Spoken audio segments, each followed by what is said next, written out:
अस्सलामुअलैकुम। Straight talk में खुश आमदीद। आपके साथ मैं हूं आयशा बख्श। चीफ जस्टिस पाकिस्तान जस्टिस काजी फायज ईसा ने फैज़ाबाद धरना अमल दरामद केस में हुकूमत की जानिब से बनाई गई फैक्ट फाइंडिंग कमेटी को गैर कानूनी करार देते हुए कहा है कि अदालत जानना चाहती है कि फैज़ाबाद धरने का मास्टर माइंड कौन था। फैज़ाबाद धरना नजरसानी केस की समाअत चीफ जस्टिस काजी फायज ईसा की सरबराही में जस्टिस अमीनुद्दीन खान और जस्टिस अतहर मिनल्लाह पर मुश्तमिल 3 रुकनी बेंच ने की। दौरान समाअत चीफ जस्टिस ने कहा कि अबसार आलम ने अपने बयान में वजारत दिफा के मुलाजिम पर संगीन इल्जामात आयद किए हैं। अटॉर्नी जनरल क्या इन इल्जामात के बाद भी नजरसानी दरखास्त वापस लेना चाहते हैं? इस पर अटॉर्नी जनरल मंसूर उस्मान ने कहा, अबसार आलम के लगाए इल्जामात देखे हैं, हमने फैक्ट फाइंडिंग कमेटी बनाई है। इस पर चीफ जस्टिस ने कहा, कमेटी बनाकर सिर्फ रिपोर्ट्स आती रहेंगी, होना कुछ नहीं है। कमेटी आंखों में धूल झोंकने के मुतरादिफ है। क्या कमेटी ने जो TOR बनाए हैं उनमें सब जिम्मेदारान से हिसाब लिया जाएगा? पूरे मुल्क को एक जमात ने यरगमाल बनाए रखा। चीफ जस्टिस पाकिस्तान ने कहा, हुकूमत ने कमेटी का एक भी TOR दुरुस्त नहीं बनाया है। हुकूमत चाहती है सबको जिम्मेदार ठहराकर किसी के खिलाफ कार्रवाई ना हो। अरबों का नुकसान हुआ मगर हुकूमत को परवाह ही नहीं। कमेटी रिपोर्ट का क्या होगा? क्या कमेटी रिपोर्ट काबीना में पेश होगी? कमेटी की रिपोर्ट अदालत में पेश होगी ताकि कार्रवाई हो सके। उन्होंने मजीद कहा कि फैज़ाबाद धरना फैसले पर अमल दरामद कराना हुकूमत का काम है। हुकूमत ने सुप्रीम कोर्ट के फैसले को संजीदा ही नहीं लिया। चीफ जस्टिस पाकिस्तान का कहना था कि 6 फरवरी 2019 से आज तक इस फैसले पर अमल दरामद नहीं हुआ। इस तरह तो हर कोई कहेगा मैं जो भी करूं मुझे कोई पूछ ही नहीं सकता। चीफ जस्टिस पाकिस्तान जस्टिस काजी फायज ईसा का कहना था कि माजी से सीख कर हुकूमत को ऐसे इक़दाम कर रहे हैं कि मुस्तकबिल में ऐसे वाक़यात ना हो। जब कानून हाथ में लेने वालों को सजा मिलेगी तो लोग सबक लेंगे। सुप्रीम कोर्ट ने फैज़ाबाद धरना केस की समाअत 15 नवंबर तक मुलतवी कर दी और अटॉर्नी जनरल को कहा है कि 2 हफ्तों में बताएं कि हुकूमत ने इस बारे में इंक्वायरी कमीशन कायम करना है या नहीं। इसी मामले पर गुफ्तगू रहेगी या चीफ जस्टिस पाकिस्तान की जानिब से बहुत से अहम सवालात उठाए गए, इंतहाई अहम रिमार्क्स दिए गए। ये मामला किस रुख पर आगे बढ़ेगा, इस पर गुफ्तगू करेंगे। पैनल के लिए सवाल। फैक्ट फाइंडिंग कमेटी गैर कानूनी, जानना चाहते हैं फैज़ाबाद धरने का मास्टरमाइंड कौन था? चीफ जस्टिस काजी फायज ईसा, क्या फैज़ाबाद केस मंतकी अंजाम तक पहुंच पाएगा? अफसार साहब, आज अदालत में आपसे भी सवाल जवाब हुए, आपने अपना बयान हल्फी भी दिया है, उसके बाद TV चैनल्स पर भी ये गुफ्तगू मुस्तकिल हमारे सामने रही है। आज की समाअत को देखते हुए, क्योंकि एक पुराना फैसला है, करीबन 4-5 साल पुराना फैसला, उस पर अमल दरामद नहीं हुआ, नजरसानी दरखास्तें दायर हुई, फिर सब वापस ले ली गई हैं, इसका मतलब है हुकूमत फैसला कबूल कर चुकी है। समझ रहे हैं कि मंतकी अंजाम की तरफ बढ़ेगा ये मामला? देखिए, ये बात आज अदालत में भी हुई है और किसी और बात पे बात करते हुए मैंने जब कहा मोअज़्ज़ज़ बेंच को कि मुझे उम्मीद नहीं थी किसी एक केस के मामले में, मेरा ज़ाती वो केस था अपॉइंटमेंट का, तो मैंने कहा मुझे उम्मीद नहीं थी। तो चीफ जस्टिस काजी फायज ईसा साहब ने कहा कि उम्मीद कभी छोड़नी नहीं चाहिए। तो मैं उन्हीं की बात पे यकीन करता हूँ और मैं ये समझता हूँ कि उम्मीद कभी नहीं छोड़नी चाहिए कि अंजाम तक पहुँचेगा, इसकी उम्मीद मुझे है। और मंतकी अंजाम इसका ये नहीं है कि किसी सरकारी अहलकार को, रिटायर्ड को आप पकड़ के जेल भेज दें या उसको सज़ा दे दें, ये मकसद नहीं है। अल्लाह जानता है ये मकसद नहीं था मेरे बयान हल्फी का। मैं सिर्फ ये चाहता हूँ कि मैंने 2 साल टैक्स पेयर्स के पैसे से तनख्वाह ली है, उन 2 सालों का मैं आवाम को जवाबदेह हूँ, अल्लाह को भी जवाबदेह हूँ, आइन को भी जवाबदेह हूँ। वहाँ मैंने जो सच देखा वो मैं लोगों से शेयर कर रहा हूँ। अभी कुछ चीज़ें उसकी शेयर की हैं एक बयान हल्फी में, अभी बहुत कुछ है। और ये मेरा अपने आप से वादा इसलिए है कि जर्नलिस्ट के तौर पे सारी उम्र काम किया था, तो जर्नलिस्ट का काम ये होता है कि वो सच को सामने लाता है, हुकूमतों के सच को। मैं तो हुकूमत के अंदर चला गया और वहाँ जाके जो मैंने देखा और फिर उसकी वजह सच लाने की सामने सिर्फ ये है कि जो हमारे निज़ाम में ख़राबियाँ हैं और जो हमारे मुल्क के हालात हैं, लोगों को, एक जर्नलिस्ट का काम होता है लोगों को सच तो बता देना। अब मेरे लिए ये सरमाया हयात है। आज जजेस के कमेंट्स के अबसार आलम ने इस निज़ाम को एक्सपोज कर दिया। बस मेरी ज़िंदगी का मैं समझता हूँ मकसद पूरा हो गया। इससे ज़्यादा ना मेरा कोई इनकलाब है, ना मेरी किसी से दुश्मनी है, ना मेरी किसी से रंजिश है। निज़ाम को एक्सपोज करना था कि इस निज़ाम में ये ख़राबियाँ जो हमें आगे नहीं बढ़ने दे रहा। अब ये निज़ाम चलाने वालों पे है और निज़ाम बनाने वालों पे है, कोई इसको कैसे बेहतर करे ताकि हमारे मुल्क के लोगों की खुशहाली हो, तरक्की हो, वो आगे बढ़ें। हम इसी चक्कर में ना फंसे रहें जिसमें हम पिछले 75 सालों से फंसे रहे हैं, और जिसका जिक्र किया मोअज़्ज़िज़ जजेस ने कि 75 सालों में सरकार के काम करके किसी ने बाहर जाके इस तरह बात नहीं की जैसे आपने की है, मैंने मतलब की है। तो मुझे तो नहीं पता था, ये मैं पहला शख्स हूँ, और मेरा ख्याल है कि ये करना चाहिए, सच हमें लोगों से बोलना चाहिए। हम टैक्स पेयर से पैसे की तनख्वाह लेते हैं तो उनको सच बताना भी हमें चाहिए। मैं अकाउंटेबल हूँ उन 2 सालों का, लेकिन 30 साल मैंने टैक्स दिया भी है इस रियासत को। तो इस रियासत को जो मैंने टैक्स दिया है वो जिनकी तनख्वाह में जाता है, मैं चाहता हूँ कि वो मुझे पता चले उन्होंने काम कैसे किया अपने ओहदों पे, और उसमें मैंने जो कंट्रीब्यूट कर सकता हूँ मैंने किया है, इससे ज़्यादा नहीं है। मुझे उम्मीद है एक और उसमें बात सिर्फ मैं आखिरी करूँगा कि वो जो कमेटी की उन्होंने रिजेक्ट किया है ना कि कमेटी कुछ नहीं कर सकती, वो बात ठीक है बिल्कुल, और कमीशन का उन्होंने इशारा दिया है, लेकिन कमीशन का भी माजी को बहुत अच्छा नहीं रहा। मैंने खुद एग्जांपल दी, मैंने कहा ये एबटाबाद कमीशन उसकी रिपोर्ट बाहर नहीं आई, हामिद मीर कमीशन की रिपोर्ट बाहर नहीं आई, और एक मैं एग्जांपल दे नहीं सका, हमूद रहमान कमीशन की रिपोर्ट सामने नहीं आई। वो आई तब जब इंडिया में लीक हुई, तो हमारे यहाँ भी थोड़ी वही जो पार्शली जो लीक हुई थी वही यहाँ भी पब्लिक हुई, पूरी अभी भी नहीं लीक हुई। तो मैंने कहा कि जैसे प्रैक्टिस एंड प्रोसीजर एक्ट में फुल कोर्ट बैठी थी और आपने एक मिसाल कायम की पूरे पाकिस्तान को कि वो खुद मिलावट के बगैर सच देखे टीवी कैमरों के जरिए, आप इस कमीशन की जो प्रोसीडिंग्स हैं उसको लाइव कैमरा पे दिखाएं, कौम देखे कि कैसे एक कमीशन काम करता है, और कौम खुद फैसला करे सच और झूठ का। तो आपकी भी तैयारी है उस कमीशन के सामने पेश होने की, क्योंकि चीफ जस्टिस साहब भी आपको पूछ रहे थे कि पीछे नहीं हट जाइएगा? फिर मुझे वो बड़ा हैरान कुन लगा, बार बार उन्होंने मुझसे पूछा, मुझे लगा जैसे वो मुझ पर ट्रस्ट नहीं कर रहे, क्योंकि मैं कह रहा था कि जी मैं पेश होऊंगा। उन्होंने कहा आप सोच रहे हैं फिर आप पेश होंगे, यस और नो? मैंने कहा जी यस। कहते नहीं, आप सोचें और फिर मुझे बताएं कि आप उस कमीशन के सामने पेश होंगे, आप पे जिरा होगी, आप भी जिरा कर सकेंगे, उनके वकील भी आप पे जिरा करेंगे, आपको सवालों के जवाब देने होंगे। मैंने फिर सोचा कुछ सेकंड के लिए, और मैंने कलमा तैयबा पढ़ा वहाँ पे। मैंने कहा कलमा तैयबा पढ़ के कहा, मैंने कहा मैं बिल्कुल उस कमीशन के सामने पेश होऊंगा और तमाम जिरा का सामना करूंगा, तमाम सवालों का जवाब दूंगा। ये मैंने कह दिया, ये मैं कह सकता था। अब मैं ये चाहता हूं कि कौम भी देखे जो मुझ पे जिरा होती है और जो मैं जिरा करता हूं दूसरों पे। ठीक है जी, आगे बढ़ेंगे। ज़ैगम साहब, एक और रिमार्क जो कि अभी सार साहब ने जहां कंक्लूड किया, कमेटी के टीओआर को लेके चीफ जस्टिस साहब ने कहा कि टीओआर एक भी दुरुस्त नहीं बनाया, हुकूमत चाहती है कि सबको जिम्मेदार ठहराए और फिर कोई किसी के खिलाफ कोई कार्रवाई भी ना हो।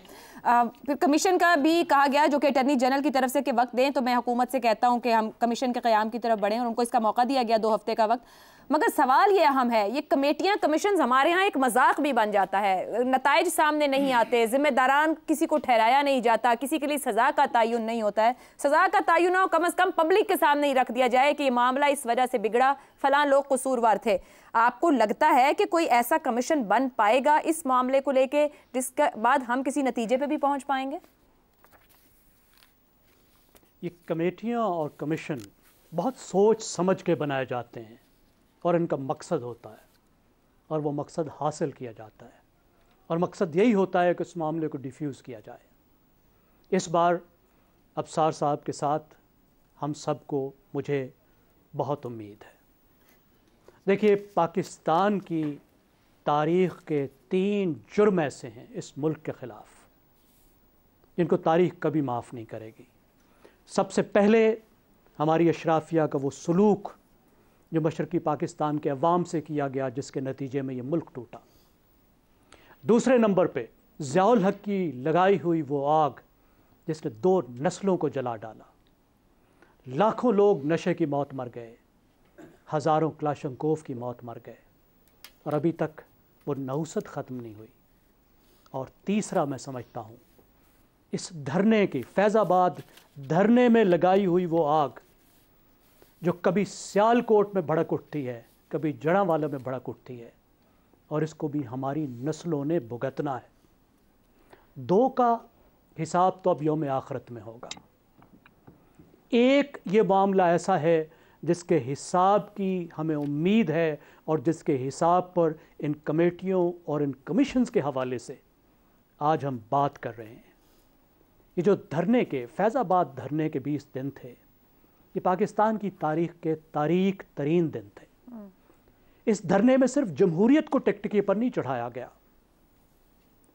इस धरने में सिर्फ एक न्यूक्लियर रियासत को दुनिया में रुस्वा नहीं किया गया, बल्कि इस धरने में एक नई पुरतशद्दुद इंतहा पसंदी को भी लॉन्च किया गया, फ़रोग़ दिया गया। एक छोटे से प्रोजेक्ट की खातिर मज़हब और तौहीन मज़हब को बदतरीन हथियार के तौर पर इस्तेमाल किया गया। एक इंतहा पसंद आइडियालॉजी, एक इंतहा पसंद नैरेटिव को अरबों रुपए का एयर टाइम दिया गया, जिसके नतीजे में उस आइडियालॉजी, उस नैरेटिव ने इतना फ़रोग़ पाया कि उस नैरेटिव, उस आइडियालॉजी वाली वो छोटी सी तंजीम जो उस धरने में चंद सौ लोगों को लेकर आई थी, आज पाकिस्तान की सबसे बड़ी मजहबी जमात है। पिछली इंतहा पसंदी, उसमें सिर्फ थोड़े लोग थे, ल्यूनेटिक फ्रिंज थी, लेकिन ये इंतहा पसंदी ऐसी है जिसकी अवाम में रूट्स हैं और जैसे मैं कह रहा था, जिसको हमें फिर भुगतना है। अब अकाउंटेबिलिटी की बात आप देखिए, वो जो पुरानी रूटीन की बात हो रही है, रिव्यू से सब भाग रहे हैं, जुबानें गुंग हो रही हैं, सिर्फ अबसार आलम बोल रहा है। ये मुल्क सिर्फ अबसार आलम का है? अबसार ने तो 2 साल सरकारी काम किया, इससे बड़े बड़े ओहदे पर जो बैठे हुए थे, जिन्होंने 30-30 साल काम किया था, जिन्हें इस मुल्क ने वो कुछ दिया जिसका वो तसव्वुर नहीं कर सकते थे, जिनकी नस्लें बन गई, वो क्यों खामोश हैं? और जज साहब को बार बार अबसार आलम से क्यों पूछना पड़ रहा था कि भाई तुम भी बोलोगे या नहीं बोलोगे? इसलिए कि पाकिस्तान से ये लेने वाले लोग सिर्फ लेना जानते हैं। सही। जब पाकिस्तान को देने का वक्त आता है तो उस वक्त देने को तैयार नहीं होते। सही। जब अकाउंटेबिलिटी का वक्त आता है तो फिर ऐसी ही कमेटियां बनती हैं फैक्ट फाइंडिंग, जिसका ना सर होता है, ना पैर होता है, ना कानूनी हैसियत क्लियर होती है। ठीक। इसीलिए जज साहब ने पूछा, चीफ जस्टिस साहब ने पूछा कि जो कमीशन ऑफ इंक्वायरी एक्ट है 2017 का, उसके तहत आप एक कमीशन क्यों नहीं बना देते? अब ये कमीशन फेडरल गवर्नमेंट ने बनाना है, जज साहब नहीं बना सकते, ये ज़हन में रखिएगा। और जो इस कोर्ट का मिजाज है, ये खुद से इस तरफ नहीं जाएगी, जो एग्जीक्यूटिव का डोमेन है, उन्होंने बनाना है, उन्होंने इसके मेंबर्स बनाने हैं। हम सिर्फ उम्मीद कर रहे हैं कि एक तरफ फायज़ ईसा जैसे जज हैं और दूसरी तरफ अबसार आलम जैसे हक़गो लोग हैं, जिनकी वजह से हमें उम्मीद है कि ये किसी न किसी मंतकी अंजाम पर ये मामला पहुंचे। ठीक है जी। कमीशन की जब बात की गई तो ये भी अटॉर्नी जनरल से कहा गया कि जब उसके TORs बनाए जाएं तो फिर ये धरना नजरसानी दरखास्तें जो इकट्ठी दायर हो गई, ये भी उसके अंदर तलाश किया जाए कि किस तरीके से एक ही वक्त में सब की सब नजरसानी दरखास्तें दायर हो गई, इसके पीछे क्या वजह है। शहजाद साहब, मैं आपकी जानिब आऊँगी। उम्मीद की बात की गई है कि रखनी चाहिए और होनी चाहिए। एक रिमार्क ये भी दिया गया आज कि माजी से सीख कर हुकूमत ऐसे इक़दाम करे कि मुस्तकबिल में ऐसे वाक़यात ना हो, यानी कि जो जिम्मेदारान हो उनकी पकड़ होनी चाहिए। क्या चीफ जस्टिस पाकिस्तान के रिमार्क्स हुकूमत और इस मुल्क के असल स्टेक होल्डर्स को वाकई ऐसा करने पर कायल कर पाएंगे? असल स्टेक होल्डर्स तो आवाम है पाकिस्तान के। आई डोंट नो आपका क्या मतलब है असल स्टेक होल्डर से, और अगर हम ही किसी और को असल स्टेक होल्डर बनाना चाहते हैं तो फिर वो हमारी मर्जी है, हम कर सकते हैं। और शायद यही सबसे बड़ी खराबी है कि जब हम लोग भी बैठ के इस तरह की गुफ्तगू करते हैं तो फिर हम भी स्टेक होल्डर किसी और को बना डालते हैं। लेकिन सबसे पहले मेरा ख्याल है अबसार आलम की जो ये इनिशिएटिव है, या जिस तरीके से वो जाके पब्लिक में और इस सतह पे जाके उन्होंने इसको जिम्मेदारी उठाई है, उसकी तारीफ़ करनी चाहिए मेरे ख्याल में कि वो अल्लाह ताला उनको कामयाबी दे और उससे पाकिस्तान का भला हो। जो वो कदम उठाने जा रहे हैं उससे पाकिस्तान का भला हो, ये सबसे पहले हमें उम्मीद भी होनी चाहिए और दुआ भी होनी चाहिए, क्योंकि उससे बड़ी कोई चीज़ और नहीं है। अच्छा, जहाँ तक दूसरी चीज़ें आ गई बीच में, वो ये है कि 184(3) के नीचे ये केस सुना गया। ज़ाहिर है सुप्रीम कोर्ट 184(3) के नीचे ही सुन सकता है। और उसके बाद जब फैसला आया फैज़ाबाद का, असल में फैज़ाबाद वाले धरने से तो आपको पता होगा, जियो में उस वक्त मैं और आप दोनों इकट्ठे एक प्रोग्राम किया करते थे, और जितनी देर वो कम से कम मैं तो इतना शदीद तंग था, क्योंकि मुझे जिन रस्तों से होकर जियो पहुंचना पड़ता था वो शायद आपको अंदाजा नहीं है, और कई दफ़ा मैं सिर्फ टेलीफोन पे बोलता था और मेरे हाल में शायद गाली नहीं देता था, बाकी सब कुछ कर डालता था। बाहर सूरत वो हम सब ने भुगता, और वो किस तरीके से भुगता और उसके असरात भुगते वो एक तरफ, लेकिन वो जो एक सियासत का अंदाज शुरू हुआ, सियासत तो नहीं मैं कहूँगा, एक ऐसी गिरोहबंदी का, गिरोहों को इस्तेमाल करने का उसकी बुनियाद 2013 में जाके पहले ढूंढनी पड़ेगी। 2013 में वो जो आए लोग, जब पीपल्स पार्टी की गवर्नमेंट थी, उनको कौन लेके आया और क्यों लेके आया 2013 में। फिर उसके बाद 2014 वाला तो चले, हमें पता है इमरान खान, अब ताहिर कादरी आए, और सुना है जिस तरीके से शुनीद है कि उसके अंदर किसी लोगों ने उनको कहा कि आप जाके नवाज शरीफ साहब की गवर्नमेंट, पीपल्स पार्टी की गवर्नमेंट के साथ क्या मसला था जब ये लोग आए थे उस वक्त। अच्छा, 2014 में इन्होंने आके ये किया, 2017 की हम आज बात कर रहे हैं, तो ये तमाम कड़ियां मिलानी पड़ेंगी। दूसरी बात, जब चीफ जस्टिस साहब ने केस पहली मरतबा सुना और ऑर्डर पास किया, जिसके अंदर बड़ा वाज़ेह तौर पे उन्होंने कुछ महकमों और इदारों के बारे में ऑर्डर्स दिए, तो क्या अभी कुछ गुंजाइश रह गई थी चीजें और ढूंढने की, जिसका कि आज वो जिक्र कर रहे हैं कि हमें मास्टरमाइंड का पता होना चाहिए। मुझे तो ये उम्मीद करनी चाहिए कि मेरे जब किसी जज के पास मामला जाता है तो वो तमाम पहलुओं को देख के फैसला देगा। वो जो मास्टरमाइंड है उसका बिल्कुल इशारा लेके सामने आएगा और कहेगा कि ये मास्टरमाइंड है। इसका मतलब है कि कुछ ना कुछ चीजें अभी तिश्ना रह गई थी, जिसकी वजह से आज उनको ये ऑर्डर पास करना पड़ा। तो मुझे थोड़ा उम्मीद इस तरीके से हो जाती है कि जल्दी में जो भी काम किया जाए उसमें कुछ ना कुछ कमियां रह जाती हैं। दूसरी बात, आपका सवाल ये है कि क्या हम तमाम मंतकी अंजाम तक पहुंच पाएंगे कि नहीं। मुझे लगता है नहीं पहुंच पाएंगे, बदकिस्मती से। और उसकी वजह ये नहीं है कि ISI एज एन इदारा इसका जवाबदेह नहीं होगा, या फैज हमीद गायब हो गया पाकिस्तान से। फैज हमीद भी इधर ही है, ISI भी इधर ही है, और अगर उनके ऊपर ये चीज आ रही है तो उनको जवाब देना पड़ेगा आके, और वो एज एन इदारा जवाब दे होंगे इन चीजों के बारे में अगर अदालत उनको बुलाती है तो। लेकिन सवाल ये पैदा होता है कि क्या ये सिर्फ ISI और फौजी यूनिफॉर्म वाले लोग थे जिन्होंने इस काम को किया, या कुछ और लोग भी, कैरेक्टर्स भी शामिल थे? वो कौन से किरदार थे? यानी पंजाब के अंदर से, लाहौर से चल के पूरा पंजाब गुजर के ये इस्लामाबाद की सरहद में आते हैं, तो पंजाब की हुकूमत भी इसमें किसी हद तक जिम्मेदार है। किधर है वो? उसका क्या रोल था? उसने क्या किया? ठीक है, तो पंजाब की हुकूमत को जवाबदेह होना पड़ेगा। गालिबन उनके जो उस वक्त के होम मिनिस्टर होंगे जो पंजाब गवर्नमेंट के, उनको पूछना पड़ेगा कि क्या मसला था। अगर वो कुछ और कड़ियां आगे निकालते हैं तो उधर भी जाना पड़ेगा कि किसने किसको कितना फंड किया। उसके बाद फिर बात यहां पे आएगी और फिर देखा जाएगा कि सेंट्रल गवर्नमेंट या फेडरल गवर्नमेंट का क्या रोल था। शायद खान अब्बासी बहुत मरतबा टीवी पे आके इस जगह पे आके खामोश हो जाते हैं, उनका रोल, एहसन इकबाल का रोल। मेरा ख्याल है ये तमाम लोग जब तक जमा होंगे और आके एविडेंस के साथ बात करेंगे उस कमीशन के आगे या इस अदालत के आगे, तो फिर पता चलेगा कि असल कहानी हमारे यहाँ इस तरह की चीजें होती नहीं है और हम बदकिस्मती से अधूरे ही रह जाते हैं इन मामलों के अंदर। लेकिन कूडोज टू अबसार आलम, और उम्मीद ये की जाए कि जो भी कदम हो वो पाकिस्तान के हक में। ठीक है, ठीक है। इफ्तिखार साहब, आपकी जानिब आऊंगी। पुराना फैसला है, अमल दरामद हुकूमत ने नहीं किया, इदारों ने नहीं किया जिनको इसमें मेंशन किया गया, लिख के बता दिया गया, नाम भी लोगों के आए, मगर नजर सानी की 7-8 दरखास्तें इस पर दायर हो जाती हैं और उसके बाद ये 5 साल सुना ही नहीं जाता है मामला। अब आज वो कह रहे हैं चीफ जस्टिस साहब, कानून हाथ में लेने वालों को सजा मिलेगी तो लोगों को सबक मिलेगा। इंतहाई सख्त रिमार्क्स सुन के जाहिर बात एक मामला, एक आला अदालत का फैसला आ रहा है और उस पर अमल दरामद ना। आपको लगता है कि मंतकी अंजाम पर जाएगा मामला, जिन्होंने गलत किया उन्हें सजा मिलेगी, किसी नतीजे किसी पार मामला लगेगा, वरना तो फिर अच्छे अदालती फैसले माजी के भी मौजूद हैं? क्या सजा आप चाहते हैं? कोई सजा भी तो तजवीज़ करे ना सोसाइटी। हाँ, थैंक यू, शुक्रिया। तो कानून के मुताबिक जो फरमाया गया कि जो भी कैरेक्टर शामिल थे हर एक कड़ी को जोड़ा जाए, चेक किया जाए, उस SHO से भी पूछा जाए भाई तुम्हारे इलाके से कितने लोग गए, फिर DSP से पूछा जाए तुम्हारे इलाके से कितने लोग गए, फिर SP को बुलाया जाए भाई तुम्हारे इलाके से कितने लोग गए, फिर SP से ऊपर के सरबराह को बुलाया जाए, फिर IB से इंक्वायरी की जाए, फिर ISI से इंक्वायरी की जाए, फिर MI से इंक्वायरी की जाए। करते रहें आप ये इंक्वायरियाँ।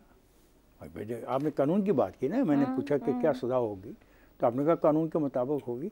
लेकिन सवाल है कि जिस तरीके का फ़ैसला हमारे साथी और दोस्त ने किया है, ये है उन लोगों की आंखें खोलने के लिए जो समाज में ख़राबियों के बारे में बड़ी बड़ी तकारीर करते हैं, बुलंद व बांगा दावे करते हैं, बुलंद व बांग दावे। सीखें इस आदमी से, अबसार से कुछ। और मैं ख़ास तौर पे उन सहाफ़ियों से मुखातिब हूँ जो बहुत बहुत बड़े स्कैंडल्स को शुरू करके फिर ये भूल जाते हैं कि वो क्या थे और क्यों नहीं उनकी पैरवी करते अदालतों में जाके, या क्यों नहीं उनका पीछा करके कौम को बताते कि क्या है। अफसार ने जो काम किया ये हम सब लोगों के लिए आंखें खोलने के मुतरद्दिफ है। इसका ज़ाती मामला नहीं है, ठीक है ये मुलाजमत करता रहा और नहीं करता रहा, ये लदा बहस है। हम सब, हमारा आर्टिकल 5 ऑफ द कॉन्स्टिट्यूशन जो है वह हम सब से लॉयल्टी टू द स्टेट मांगता है। बेशक जब आर्टिकल 5 हमसे लॉयल्टी टू द स्टेट मांगता है तो फिर अगर हम स्टेट से लॉयल हैं तो ऐसे इक़दाम जिनसे स्टेट ज़ख्मी हो, जिसमें स्टेट के अदारे ज़ख्मी होते हुए नज़र आ रहे हों, जिसमें स्टेट के अदारे ख़ास तौर के ऊपर कुछ मकासद हासिल करने का किरदार अदा कर रहे हों, तो हम सब का फ़र्ज़ बनता है कि हम उस पर उंगली उठाएं। नॉट ओनली फैज़ाबाद केस, रोज़ ऐसे केस होते हैं, रोज़ाना। कतई कलामी की मां जस्टिस अतर मिनल्ला ने ये हवाला दिया अफसार साहब का, देके कहा कि जो स्टेट के लिए काम करने वाले लोग हैं, स्टेट के मुलाजिम, उनको ये करना चाहिए। बिल्कुल, ये बिल्कुल। हम रोज़ क्या नहीं देखते, बिल्कुल कितनी कहानियाँ इंग्लिश अखबारों की हेडलाइंस होती हैं, टेलीविज़न स्क्रीनों की हेडलाइन होती हैं और किताबों की किताबें हमें पढ़ के सुना दी जाती। कोई गया अदालत में, किसी ने कोशिश की? ये हमारी कमज़ोरी है और इस कमज़ोरी को चैलेंज किया है अफसार ने। अब बात रहेगी मास्टरमाइंड कौन था, सब जानते हैं। फैज़ाबाद केस मंतकी इंजाम तक पहुंच पाएगा, पहुंचना चाहिए, लेकिन वही चाहिए तो सभी कहते हैं। नहीं मेरे दोस्त, आप यहाँ हमें बोलने दिया करें, आप बोल दिया करें। कितनी अच्छी मैं गुफ्तगू करने के मूड में था। और देखिए आसमा जिलानी केस याद है आपको? असगर खान केस आपको याद है? मुझे बहुत सारे केसेस याद हैं और भाई मुझे तो वो भी केसेस याद हैं। हिंदुस्तान पाकिस्तान बनने के बाद जो अलाटमेंटें हुई, मुझे वो केसेस भी याद हैं। मुझे एब्डो प्रावडा के केसेस भी याद हैं। मुझे हुसैन शहीद सोहरवर्दी का वो स्टेटमेंट भी याद है। मुझे याद तो बहुत कुछ है, मंतकी अंजाम तक लेकिन सवाल ये है कि क्या मंतकी अंजाम वो होगा, किसी को आप छुरी के नीचे ज़िबा करना चाहते हैं या एक प्रिंसिपल फैसले करना चाहते हैं? आपको प्रिंसिपल फैसले करने होंगे। आपको ऐसे फैसले करने होंगे जो आने वाली कल में भी मिसाल के तौर पे पेश किए जाएं, और जब कभी भी ऐसा कोई वाक़या हो तो कहा जाए रुक जाओ भाई, उस अदालती फैसले को सुन लो और समझ लो कि वहाँ पे क्या तय हुआ था। ठीक है। तो मैं बिल्कुल, और फिर लेट मी अगेन से mister Afsar Alam, you are hero of the day. और मेरा ख्याल है तुम्हारी जो लाइक्स हो क्या होती है वो बहुत ज़्यादा आज हो जाएंगी। हो गया काम तुम्हारा पूरा। चलें जी, नजर रहेगी इसके ऊपर, रहेगी इस मामले पर कि हुकूमत कमीशन किस तरह का कयाम करती है, TORs क्या सामने ला के रखती है और मामला किस तरह आगे बढ़ेगा। एक ब्रेक लेनी है, ब्रेक से वापस आएंगे तो इंतहाई अहम मामला पंजाब स्मोग में डूबा हुआ है। कई साल गुजर गए, कोई हल हुकूमतों को नहीं मिल पाता या फिर तरजीह ही नहीं, आखिर क्यों? इस ब्रेक के बाद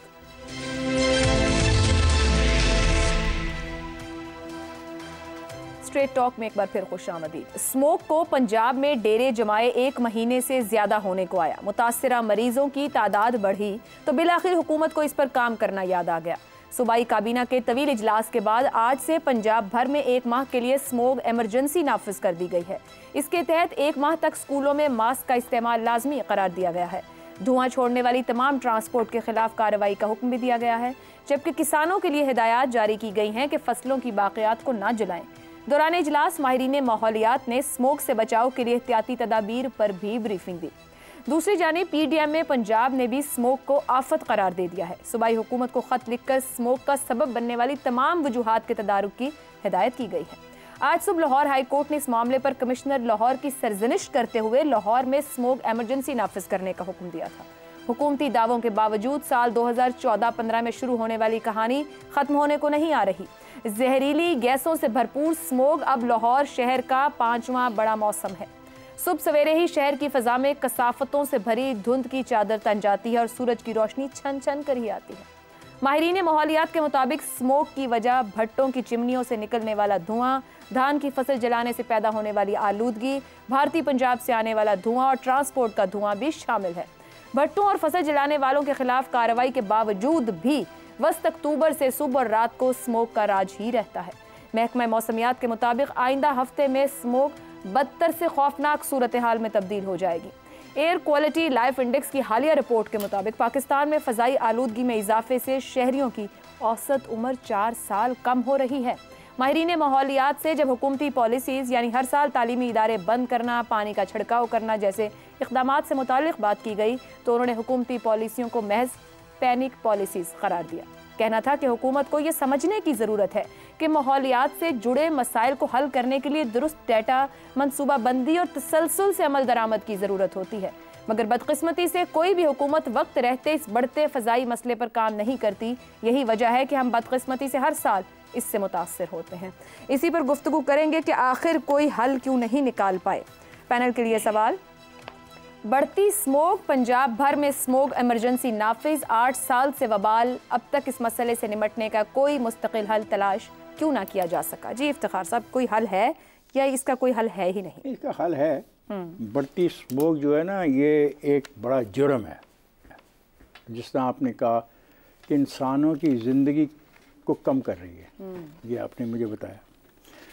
जहाँ तक भट्टों का तल्लुक़ है, ऑप्टिक्स के तहत हमें बताया जाता है कि भट्टों में एक ऐसा निज़ाम लगा दिया गया है कि उसमें जो कोयला इस्तेमाल होता है उसकी जो ख़राबी है, उसकी जो आलूदगी है, उससे बचा जाए। मैं चैलेंज करता हूँ कि पूरी की पूरी तादाद पंजाब भर के भट्टों की एक इश्तिहार की शक्ल में कल या परसों जारी की जाए और उनका बताया जाए वो भट्टे कहाँ कहाँ वाक़, आगे लिखा हो भट्टा कहाँ वाक़ है, और लिखा जाए कि इस भट्टे में से जो कोयला इस्तेमाल हो रहा है, जो सल्फ़र आसमान में जा रहा है, उससे मुझे बचाने के लिए हुकूमत पंजाब ने अब तक क्या किया। एक इश्तिहार, जिससे रोज़ इश्तिहार नहीं देते कि हम ओवरहेड ब्रिज बना रहे हैं और अंडरग्राउंड ब्रिज बना रहे हैं और ये कर रहे हैं, बड़े बड़े इंपॉर्टेंट इश्तिहार होते हैं। जहाँ तक धांज है, ये हमारा ये जो सीज़न है जिसके हम बात कर रहे हैं, हमारी मुंजी तैयार है और जो उसको जो जलाया जाता है, चावल की फसल। आप यकीन करें कि आप मोटर वे पे चले जाएं, मेरा while I am talking to you right now, अभी चल के देखें क्या दूर दूर तक शोले नज़र नहीं आ रहे? बिल्कुल ऐसा। क्या वो जो शोले नज़र आ रहे हैं वो किसी असिस्टेंट कमिश्नर के इलाके में नहीं है जुडिक्शन उसकी? क्या वो किसी डिप्टी कमिश्नर की जुडिक्शन में नहीं आते? तो हमें क्या समझाया जा रहा है? बड़े शहरों में, बड़े कमरों में, खूबसूरत कमरों में, खूबसूरत माहौल में बातें करनी बहुत अच्छी हैं और आपके मुताबिक 8 साल से ये बातें हो रही हैं, नतीजा कुछ नहीं हुआ।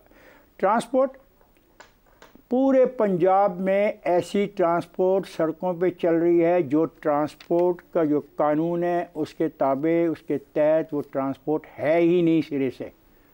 अब मज़ा तो ये है कि जो पीटर इंजन होता है उसको बतौर इंजन के, अगर आप देखें छोटे देहातों की सड़कों पे, तो पीटर इंजन चला रहा होता है बस को। 70% धुआं ट्रांसपोर्ट का। यस, चला रहा होता है या नहीं चला रहा? या इसके लिए भी मुझे कुछ बताने की ज़रूरत है, यहाँ को मैं फुटेज वगैरह कहीं से लेके आऊँ।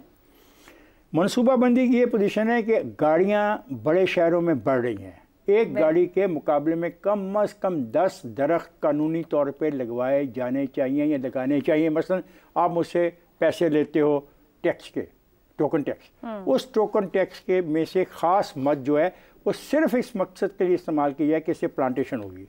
हमने जो हमारी शाहराएँ हैं जिनको हम जीटी रोड्स बोलते हैं, उसके गिर्द दरख्तों की बहुत ज़्यादा ज़रूरत है। हम दरख्त काटे जा रहे हैं, लगा नहीं रहे। हमारे नहरों के गिर्द दरख्त नहीं मौजूद, दरख्त ख़त्म होते जा रहे हैं। अगर आपके दरख्तों का ख़ात्मे का यही रुझान रहा तो ये जो आज है AQI 500, ये तो खुदा ना करे, अभी तो हम मास्क पहन रहे हैं, फिर हम ऑक्सीजन सिलेंडर साथ उठा के फिरेंगे। यही हालात होंगे। लाहौर में आप देखें कि गुज़श्ता रोज़ एक जगह पे 34 दरख्त काट दिए गए, एक आदमी का दरख्त काट दिए गए, कोई पूछने वाला नहीं है। FIR हो जानी चाहिए। दरख्तों की कटाई के लिए जो है ना, मलकियत, इवन मलकियत भी अगर किसी के पास हो तो उसको सबूत देना पड़ता है, मेरे ये मलकियत है, फिर उसकी अथॉरिटी से इजाज़त लेनी पड़ती है कि मैं दरख्त किधर से शुरू किया जाए मतलब। और नहीं, दूसरा सुनो ना जी, ट्री प्रोटेक्शन एक्ट 1976 है, कौन अमल कर रहा है? ट्री एक्ट, PH एक्ट है, कौन अमल कर रहा है? ये 78 सफ़ों की जजमेंट है, वो उनकी जवाद साहब की, इसके ऊपर वो क्या कर रहा है? जस्टिस शाहिद करीम कई महीनों से मुसलसल इसके ऊपर अदालत लगाते हैं, बात कर रहे हैं और वो कहते हैं सर, ये अदालत का काम तो नहीं ना कि वो जिस मामले को देखेगी उस पे इंतजामिया उठ खड़ी होगी। कोई इंतजामिया का भी काम है, हर साल ये मामला हो रहा है। इंतजामिया को हुक्म देते हैं, अगर इंतजामिया उनके उन्होंने कहा इमरजेंसी लगाओ, हमने लगाया। अगर इंतजामिया उनके अहकामात पे नहीं अमल करती तो दोस्त फिर उस पर कुछ सजा होनी चाहिए। तो नहीं कि एलडीए के पार्क में लगे हुए सालों पुराने दरख्त काट दिए जाएं और कोई उसका वालीबास बनने को तैयार ना हो, ये ऐसा नहीं हो सकता। इसको ऐसा ही रहा है, ऐसा हो नहीं सकता, मगर ऐसा हो रहा है। मुझे आगे मारे जाएंगे आप, जरूर आगे जाएं, लेकिन मारे जाएंगे आप। तो यही तो हो, मैंने AQ500 और कितना ऊंचा। और ये जो कहते हैं ना 12 से एक भारत वाला, मुझे बात तय करने थे जो आप हमने लोगों को ऑप्टिक बनाया। भारत में जब मुंजी की वो इस्तेमाल होती है, अगर तो हवा हमारी तरफ की है तब हम मुतासर होते हैं, हर लम्हे हर वक्त नहीं होते। तो इसको ना as a one of the factors है, वन ऑफ द फैक्टर, यही मैंने कहा था में। जी शहजाद साहब, कोई ठोस हिकमत अमली हम क्यों नहीं बना पाए? ये नया मसला है नहीं, अब तो कई साल गुजर गए, मगर पिछले साल भी यही हुआ था। अदालत ने कहा ये 1 महीने पे थी, अब 3-3.5 महीने तक फैल जाती है और सबका नुकसान है इसमें, लेकिन हमारे पास हल नहीं है। बिल्कुल कोई हल नहीं है और ना कोई करना चाहता है। मतलब ये तो हम हर साल ही जहाँ पे मौका मिलता है इसके ऊपर बात करते हैं, आप भी करती हैं, बात करती हैं और हम लोग भी इस पे कोई ना कोई अपनी कुछ ना कुछ बताते हैं। लेकिन कहने का मतलब ये है कि इससे फिर हमने सीखा क्या है, जो पिछले 8 साल में या कहीं ना कहीं पे जब भी बात हम क्या हमारी गवर्नमेंट्स ने क्या सीखा है और क्यों नहीं सीखा। उनके ऊपर सेंस ऑफ रिस्पॉन्सिबिलिटी नहीं है, या जब ये ख़त्म हो जाती है तो उसके बाद ज़िंदगी आसान हो जाती है, फिर वो भुला जाते हैं। बहुत सारी चीज़ों का इफ्तिखार साहब ने जिक्र किया। हॉर्टिकल्चर उनका एरिया ऑफ रिस्पॉन्सिबिलिटी था, उनको इससे इतनी सारी चीज़ों का अंदाज़ा है लाहौर शहर के खास तौर पर उस हिसाब से। मुझे ये बताइए, भट्टों के सर्टिफिकेट्स होते हैं, कोई सर्टिफिकेट दिया जाता है भट्टे जब भी परमिट किए जाते हैं पंजाब के अंदर? टेक्नोलॉजी के कम इसकी वो हो धुआं कि जब तक सर्टिफिकेशन उसको लाइसेंस ना दिया जाए, वो लाइसेंस कैसे लाइसेंस के बगैर ऑपरेट कर रहे हैं? और लाइसेंस के बगैर ऑपरेट करते हैं, हमें पता है, जरूर करते हैं। लाइसेंस होना चाहिए उनका, लाइसेंस के बाद उसके ऊपर कोई चेक्स होने चाहिए। पहली बात तो ये होगी। दूसरी, गाड़ियां जो हैं, क्योंकि धुआं और मट्टी खास तौर पर इसका ही 2 कॉम्बिनेशन है ना, धुआं होता है और मट्टी होती है, तो गाड़ियां और भट्टे ये धुआं देती हैं। तो गाड़ियों की हर सालाना सर्टिफिकेशन है कि ये गाड़ी इस काबिल है कि सड़क पे आ सके या ना आ सके, क्या उसका जो कंटेंट है, लेड उसके अंदर शामिल है, ये धुएं के अंदर जो लेड है कितना है, ये कितना हवा में कितनी जगह कितनी ले लेगा और कितनी देर जमा रहेगा वहां पे हवा के अंदर फैला रहेगा। यानी ये वो चीजें हैं जो कि हमारे यहाँ चूंकि कोई सेंस ही नहीं है, डिसिप्लिन का नाम नहीं है, और हमारे महकमे खासतौर पर हमारे जो ये शहरी जिम्मेदारी वाले महकमे हैं बिल्कुल ही काम नहीं करते इन चीजों के ऊपर। आप कुछ पैसे दे के अपना, अगर लाइसेंस हो भी जाए, कुछ पैसे देके लाइसेंस बनवा लेंगे उस चीज का, अगर सर्टिफिकेशन करानी है कुछ पैसे देके सर्टिफिकेशन कर लेंगे। तो मुझे यूं लगता है कि मुकम्मल तौर पर नाअहली और गैर जिम्मेदाराना और रिश्वतखोरी और शॉर्टकट लेके इन चीजों के अंदर चलना। फॉरेस्ट स्टेशन का जिक्र हुआ, बाकी चीजों का। एक मैं आपको और चीज बता दूं, मैं श्रीलंका में चूंकि मेरा तजर्बा रहा वहां पर प्लम्बर भी सर्टिफाइड है। यानी हमारे यहाँ तो छोटा छोटा बंदा, छोटे बनते बनते आप घर कोठियां बनानी शुरू कर देते हैं, लोगों के घर बनाना शुरू कर देते हैं। वहां पे प्लम्बर भी सर्टिफाइड है, और वो कहता है कि मैं टूटी का नहीं हूं, मैं सिर्फ इस पाइप का प्लम्बर हूं, इसलिए पाइप वाला काम मैं करूंगा, टूटी वाला दूसरा जो सर्टिफाइड आदमी है वो आगे कर। हमारे यहाँ सब हर काम के माहिर हैं। यहाँ पे हर एक आदमी सब कुछ कर सकता है यहाँ पे। दुरुस्त। तो जिस मुल्क का जिस मुल्क और मुआशरे का ये हाल हो। शहजाद साहब सॉरी टू इंटरप्ट यू, हमारे यहाँ छैनी पकड़ के उस पर ठोक के तो नट खोले जाते हैं गाड़ियों के। ठीक है, मास ट्रांजिट इलेक्ट्रिकल व्हीकल्स को लाना जो मास ट्रांजिट के लिए बहुत लाजमी है। जब तक हमारी हुकूमतें इस तरफ नहीं सोचेंगी प्रोग्रेसिवली, हम रोते रहेंगे, लेकिन हल किसी तरफ नहीं जा पाएंगे। ठीक हो गया। मैं अफसर साहब आपकी जानिब आऊंगा। हंगामी बुनियादों पर सड़कें बन जाती हैं, इंफ्रास्ट्रक्चर सारे मामला हो जाते हैं। लाहौर जो बागों का शहर था, बाग गायब हो गए। यहाँ पर एक ऐसा मामला जो 8 साल से हर साल हमें दरपेश है, मगर मुस्तकिल हल नहीं है। नजर यही आता है कि कोई जिम्मेदार है ना किसी की तरजीह है, इसीलिए हल भी नहीं है। बिल्कुल आपने दुरुस्त कहा, और जो मुझसे पहले मेरे दोस्तों ने बात की है मैं उनसे कम्प्लीटली एग्री करता हूँ, और ये सारे काम होने चाहिए। और मेरा ख्याल है इसकी वजह यह है कि हमारे यहाँ एहसास नहीं है, एहसास बिल्कुल ही नहीं है, हम बेहिस लोग हैं। और उसकी 2 वजूहात हैं। देखें, एक तो हमारा रीजन ऐसा है, सब कॉन्टिनेंट, इसमें सफाई का मयार वैसे ही पूरी दुनिया से कम है। और दूसरी बात यह कि हम इस्लामिक रिपब्लिक ऑफ पाकिस्तान है, हम इस्लाम के ठेकेदार हैं, और इस्लाम में जो सफाई है वो निस्फ ईमान है। लेकिन हमारा इससे लेना देना कोई नहीं है, सफाई से या इन्वायरमेंट के मामला से। इन्वायरमेंट पे, क्लाइमेट पे इस्लाम में बहुत एम्फेसिस किया गया है दरख्तों के बारे में, दरख्त लगाने के बारे में।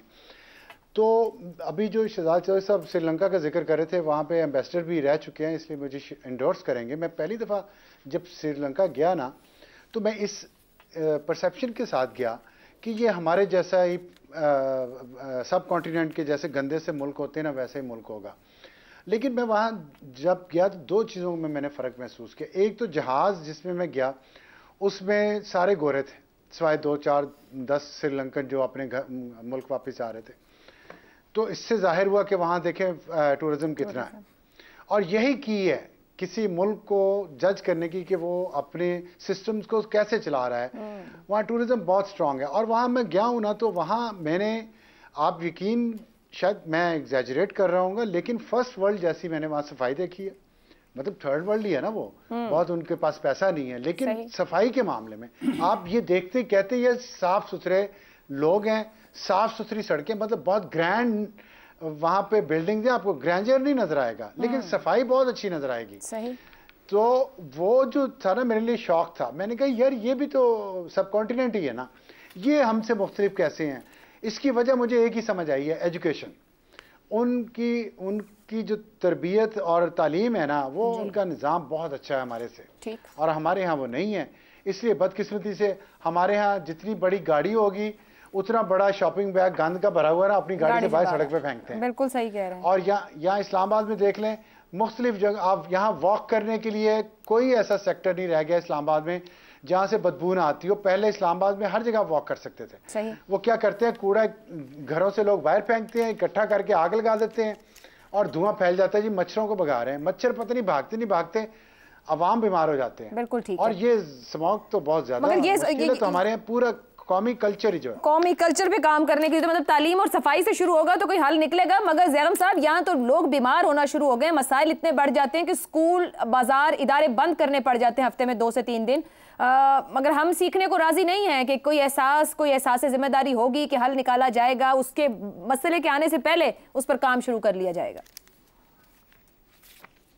पिछले हफ्ते एक दिन के लिए मेरा लाहौर आना हुआ। सुबह 6 बजे मैं पार्क में गया तो जो हवा थी उसमें मुझे ऐसा महसूस हो रहा था जैसे तेज़ाब की खुशबू हो या तेज़ाब की बदबू हो, और जो पोल्यूशन थी वो हवा में साफ नज़र आ रही थी सुबह 6 बजे। तो वहाँ एक नौजवान ग़ुलाम हुसैन अपने लड़ाई वाले कुक्कड़ के साथ मौजूद था। तो मुझे उसमें बड़ा तरस आ रहा था कि जिस गरीब की, मुर्गे पर भी और ग़ुलाम हुसैन पर भी, कि इनकी सुबह इस तरह शुरू हो रही है तो इनका दिन कैसे गुजरेगा। देखिए 3 वजूहात हैं और उन 3 वजूहात को हल करने से इस मसले को बड़ी हद तक हल किया जा सकता है। पहली चीज़ है ज़राअत, कि हम अब 2 की बजाय, जो लाहौर के इर्द गिर्द के इलाके हैं ख़ास तौर पे सेंट्रल पंजाब, अब किसान 3 फसलें लेने की कोशिश कर रहा है और वो जल्दी में जो रेजिड्यू है, जो मुड है, उसको जलाता है। हल क्या है? 1 साल में हल निकल सकता है। पूरी दुनिया में हल मौजूद है कि आप उसको, इस मुड को, इस रेजिड्यू को खाद बनाना सिखाएं। उसका भी फ़ायदा, मुल्क का भी फ़ायदा। दूसरी चीज़ व्हीकल्स, गाड़ियाँ। पाकिस्तान जो ईंधन इस्तेमाल करता है गाड़ियों का, वो है RON 87। दुनिया यूज़ करती है RON 97। दुनिया जिस ईंधन को छोड़ चुकी है, रिजेक्ट कर चुकी है, पोल्यूशन वाले ईंधन को, पाकिस्तान अभी तक उसको यूज़ कर रहा है। लाहौर में आप देखिए हमारे शहरों में कितनी 2 स्ट्रोक गाड़ियाँ हैं, रिक्शे हैं, मोटरसाइकिल हैं, और ख़ास तौर पे वहाँ ज़्यादा हैं जहाँ आबादी ज़्यादा कंजेस्टेड है, गुंजान है, और वहाँ फिर पोल्यूशन भी ज़्यादा है। अब हल क्या है कि आप रिफाइनरी को बेहतर करें, बेहतर किस्म का ऑयल मंगाएं, इलेक्ट्रिक व्हीकल्स की तरफ जाएं, ख़ास तौर पर मोटरसाइकिल और रिक्शों के लिए। गरीबों का भी भला हो, उनका खर्च भी कम हो और मुल्क की हालत भी बेहतर हो। लेकिन मसला फिर हमारी अशराफिया का कि उन्होंने क्या हल निकाला है, बड़ी बड़ी हाइब्रिड कारें। वो इतनी बड़ी हाइब्रिड गाड़ियाँ हैं कि खाली उनके इंजन साइज़ की वजह से जो उनकी इलेक्ट्रिसिटी का फ़ायदा है, इलेक्ट्रिसिटी वाले हिस्से का उस इंजन में, वो ख़त्म हो जाता है। बिल्कुल सही। और तीसरी चीज़ जो बात हुई वो है भट्ठे और कुछ इंडस्ट्रीज़ जो बहुत पोल्यूटिंग हैं, जो प्लास्टिक जलाने के लिए इस्तेमाल कर रहे हैं, टायर जलाने के लिए इस्तेमाल कर रहे हैं, बदतरीन किस्म का ईंधन और कोयला वो इस्तेमाल कर रहे हैं।